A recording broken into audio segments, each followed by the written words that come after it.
सभी एग्जाम के लिए इम्पोर्टेंट कुछ फैक्ट।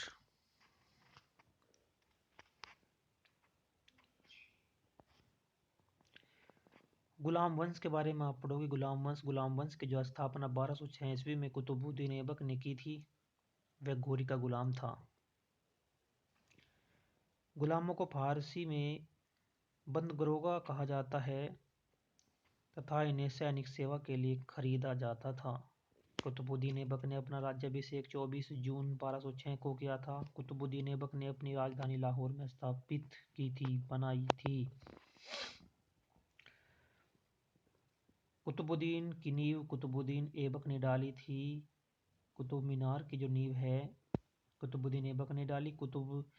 इल्तुतमिश द्वारा किए गए इसमें महत्वपूर्ण जो कार्य थे, कुतुब मीनार के निर्माण को पूरा करवाया। सबसे पहले शुद्ध अरबी सिक्के जारी किए, चांदी का टका व तांबे का जीतल। इक्ता प्रणाली भी चलाई इल्तुतमिश ने। 40 गुलाम सरदारों का संगठन बनाया जो तुर्कान ए चिलखानी के नाम से जाना जाता है। सर्वप्रथम दिल्ली के अमीरों का दमन किया। दिल्ली का कुव्वत उल इस्लाम मस्जिद एवं अजमेर का 2.5 दिन का झोपड़ा नामक मस्जिद का निर्माण ऐबक ने करवाया था। कुतुबुद्दीन ऐबक को लाख बख्श या लाखों का दान देने वाला भी कहा जाता है। कुतुबुद्दीन ऐबक को ये काफ़ी दान करते थे। प्राचीन नालंदा विश्वविद्यालय को ध्वस्त करने वाला ऐबक का सहायक सेनापति बख्तियार खिजली था। ऐबक की मृत्यु 1210 ईस्वी में चौगान खेलते समय घोड़े से गिरकर लाहौर में हो गई थी। लाहौर में इसे दफनाया गया था। ऐबक का उत्तराधिकारी आराम शाह हुआ, जिसने सिर्फ 8 महीनों तक शासन किया। आराम शाह की हत्या करके इल्तुतमिश 1211 ईस्वी में दिल्ली पर बैठा। इल्तुतमिश तुर्किस्तान का इल्बनी तुर्क था जो ऐबक का गुलाम एवं दामाद था। ऐबक की मृत्यु के समय वह बदायूं का गवर्नर था। इल्तुतमिश लाहौर से राजधानी को स्थानांतरित करके दिल्ली लाया। इसने हौज ए सुल्तान का निर्माण दिल्ली ए कुहेना के निकट करवाया। इल्तुतमिश पहला शासक था जिसने 1229 में बगदाद के खलीफा से सुल्तान पद की वैधानिक स्वीकृति प्राप्त की। इल्तुतमिश की मृत्यु अप्रैल 1236 में हो गई थी। चंगेज खां से बचने के लिए ख्वारिज्म के सम्राट जलालुद्दीन को इल्तुतमिश ने अपने यहाँ शरण नहीं दी थी। इल्तुतमिश के बाद उसका पुत्र रुकनुद्दीन फिरोज गद्दी पर बैठा। वह अयोग्य शासक था। इसके अल्पकालीन शासन पर उसकी मां शाह तुर्कान छाई रही।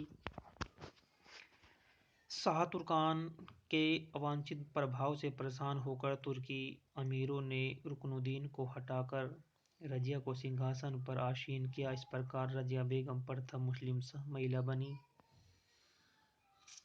जिसने शासन की बागडोर संभाली। रजिया ने प्रथा का त्याग कर तथा पुरुषों की तरह चोगा काबा या खुला टोपी पहनकर राज दरबार में खुले मुंह से जाने लगी।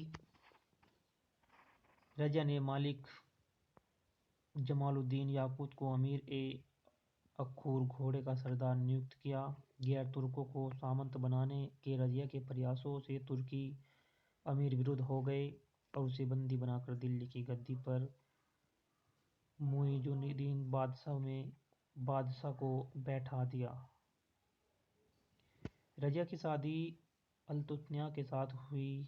इससे शादी करने के बाद रजिया ने पुनः गद्दी प्राप्त करने का प्रयास किया लेकिन वह असफल रही। रजिया की हत्या 13 अक्टूबर 1240 को डाकुओं के द्वारा कैथल के पास कर दी गई। बैराम शाह को बंदी बनाकर उसकी हत्या 1242 में कर दी गई। बैराम शाह के बाद दिल्ली का सुल्तान अलाउद्दीन मसूद शाह 1242 में बना।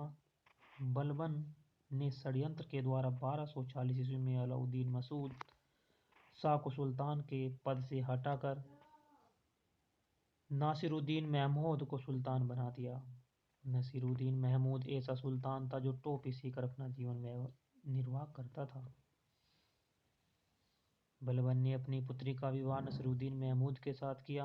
बलबन का वास्तविक नाम बहाउद्दीन था। वह का गुलाम था।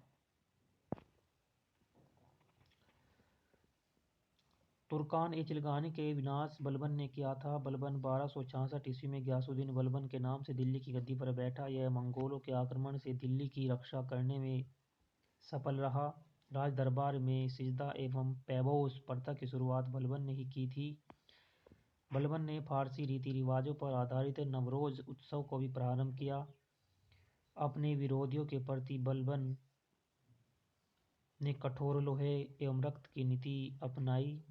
नसरुद्दीन महमूद ने बलबन को उलुग खां की उपाधि प्रदान की। बलबन के दरबार में फारसी के प्रसिद्ध कवि अमीर खुसरो एवं अमीर हसन रहते थे। धन्यवाद। आज के लिए इतना ही। बने रहे विवेकानंद क्लासेस 2.0 पर।